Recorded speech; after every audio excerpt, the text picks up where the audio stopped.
So I'm going to be sharing with you 6 things that I wish I knew before I went vegan.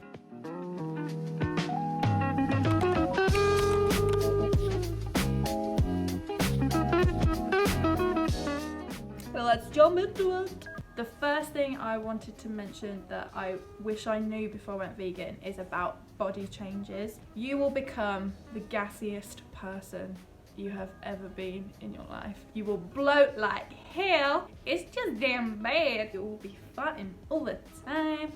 It's just something that happens. It's when your body adapts to the amount of fibre that you're eating. So when you go from eating a normal diet to eating such a fibrous diet, it's just what your body does. I developed IBS after I went vegan. That doesn't help with bloating and being gassy and things like that. But a lot of people I've spoken to have said how that could have been developed through veganism. But I know a lot of people that have IBS that aren't vegan. So are you just trying to make me not be vegan anymore?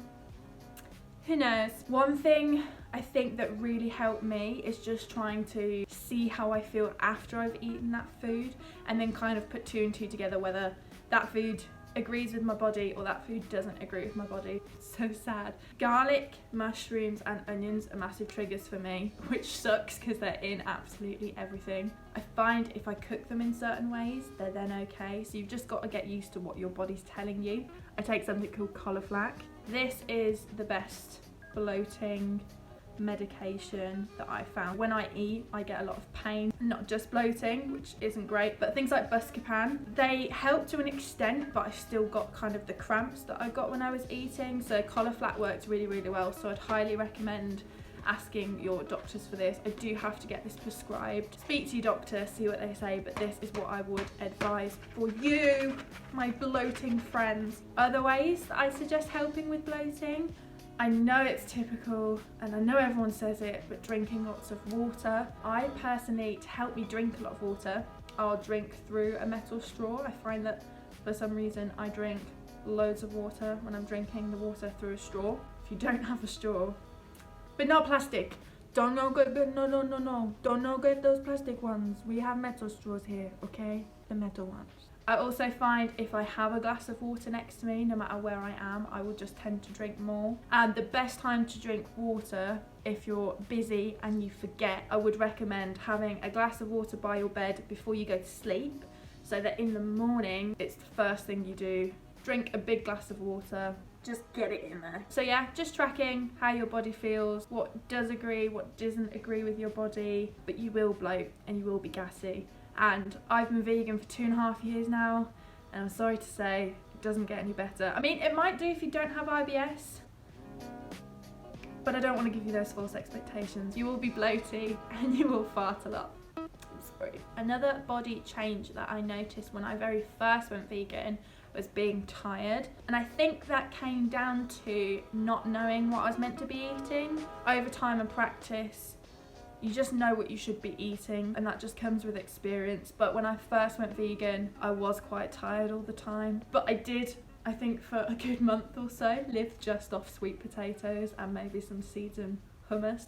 So not a very balanced diet. So again, with practice, you just need to eat lots of balanced foods, and I don't feel like that anymore. You just need to know what you're eating. So I guess if you do that from the beginning, you're all sorted. Also, when I first went vegan, I got really bad acne on my forehead, and I'm the type of kid that never had spots. But acne can happen for a lot of reasons. I know a lot of people that suffer with acne who aren't vegan, and they've been told to cut out dairy, cut out meat, and it's worked for them. So it might not necessarily be because I went vegan that I got really bad acne. I still break out around my mouth and on my forehead, but not eating very healthily at the moment. I'm not really doing a lot of exercise, and COVID stresses and the world make me anxious and break out as well. So it might not be down to veganism. It could be.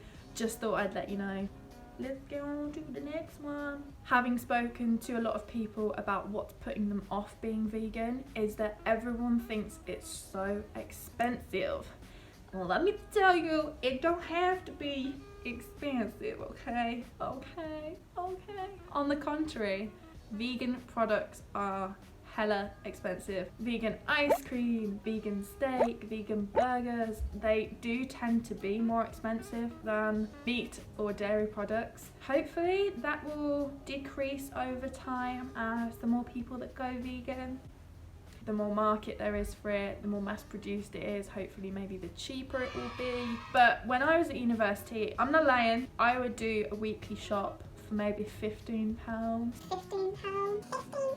And that's just buying healthy, fresh fruit and veg, whole grain food and cooking from scratch. So that's not buying alternatives to anything. And that's how you make a vegan diet not expensive. I'm talking from experience. A lot of the time as well, non-vegans are worried what is included in meat alternative products. They're worried they don't know what's in them, whether they're healthy for them. So just eating fresh fruit and veg cooked in a really nice way, lots of wholesome healthy meals is a great way to be vegan if you're worried about certain things like that as well. If you did want maybe a cheap meal series or something like that, let me know in the comments below. Also, if you don't have a lot of money to spend on food, might work more hours and have less time as well, so you can do quick vegan meals like couscous, salads, sandwiches, quick pasta dishes, soups. One thing I would recommend if you're short on time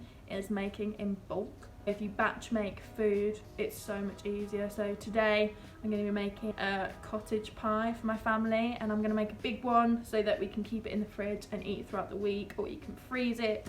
Little tips like that I wish I knew. For me, I do really like to cook and I don't mind putting the hours in, but for those of you that do have time constraints, with COVID, you know, you're looking after kids, you're trying to homeschool and work from home, this isn't the priority to cook wholesome healthy meals at the moment. So yeah, definitely bulk cooking and just salads, couscous, quick things you can throw together. And again, you don't need to include fake meat products in these things and make it really expensive. Good fresh fruit and veg is all you need. You heard it from me first.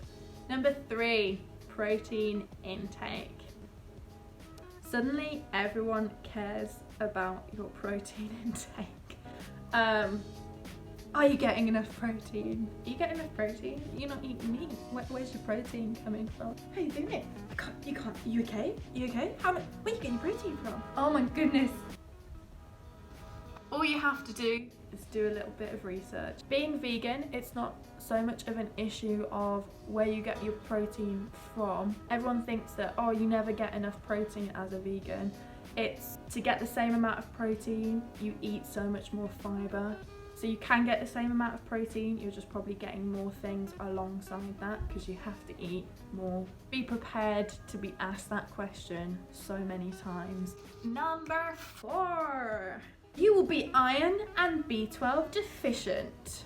I actually love telling this story. I had a little bit of a health crisis at uni. Basically, I was really tired all the time and we were trying to figure out why, we were trying to figure out what was going on. So they sent me for a blood test and I had my bloods done.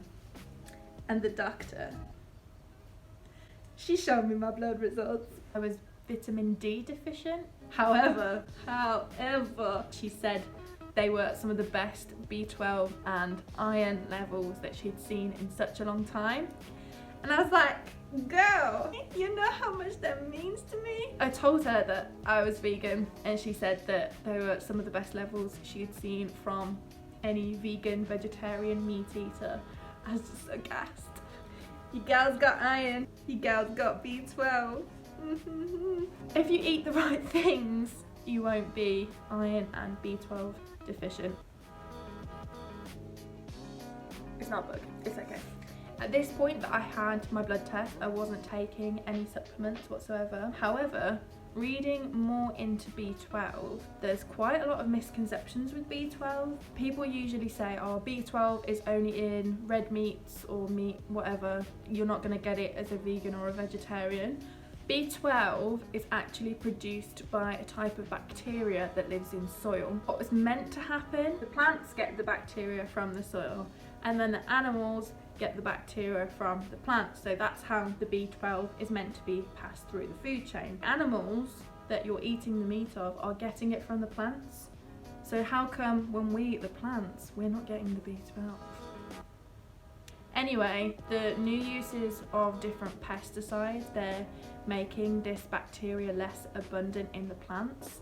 So basically, whether you eat meat or you eat plants, you're not getting this B12 that we all should be. I do now take B12 supplements. When I say I take them, they're in my cupboard. If I remember, I will have one. I don't actively take them every single day. I think it has been advised that most people should take B12 just because it isn't as present as it was in both animals and plants now. Just bear that in mind when everyone tells you you're not going to get enough B12. You're like, girl, you eating meat, you're not getting enough B12 either. Let's pop some vitamins together. One thing that I do have B12 in, I use something called nutritional yeast, which is an essential thing to have in your pantry if you're going vegan. But the nutritional yeast that I use is enhanced with B12, so I get B12 from there anyway. Moving on to iron, you just need to know what you need to eat that has iron in it, and this comes with time and practice. But foods like broccoli, spinach, legumes like chickpeas, soybeans, etc., they're all super full of iron and all the good stuff. So you just need to know what you're eating and just make sure that you're eating lots of different foods to make sure you're getting your B12 and your iron. Number 5, being vegan is really easy now. I know a lot of vegans that have been vegan for quite a while, and they've all said how recently it's become so easy to be vegan in terms of going out to restaurants, finding meals out and about. Lots of vegan options out there now. You have Wagamama's, Pizza Express, Nando's, Pizza Hut, Domino's, Papa John's, Zzz's, Ask Italian, The Harvester. There are so many places out there now that do vegan options, which leads me to my next and final point. You can still get fat. It's not all just smoothies and salads. I went to Co-op the other day, so if you're in the UK, Co-op, you'll know what it is. It's just another supermarket. They have the Grow range, I think, at Co-op, the GRO range, and I found these vegan dark chocolate cookies. They were the best cookie I've had since being vegan.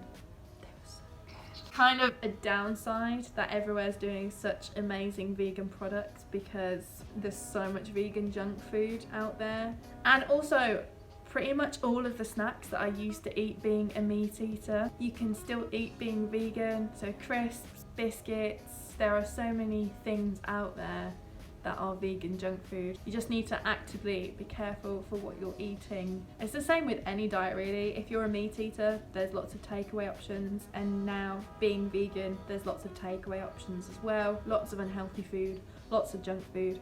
You just got to be careful what you eat. It's obviously good, there are lots more options out there, but negative side, there are still a lot of unhealthy options out there. So everything in moderation. Just watch what you're eating, try and eat healthy, try and eat balanced. What more can we do? It's the end of January, the beginning of February now. So congratulations if you did Veganuary. A little round of applause for you. During these difficult times, don't worry if you're not eating as healthy as you wish you were. I definitely am not. I used to eat so much healthier at university, but we just need comfort food during these difficult times, and that's okay. Or on the other scale, if you're being super healthy and exercising loads at home, hats off to you. I wish I was, but don't put yourself down for whatever you're doing at home.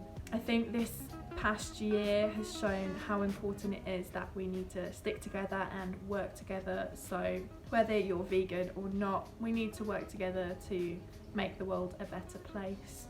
So just do what you can. Every little helps. I hope you stay safe. I hope you are well, and just be proud of yourself for what you've done today, and that's all you can ask for. Thanks for watching, and see you next time.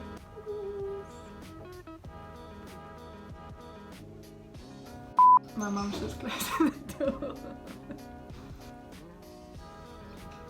Oh no, the floor's so wet. I forgot to bring any of the things I wanted to show you. Un momento, por favor. Oh, I forgot about my tea. Oh, it's all cold. Oh no.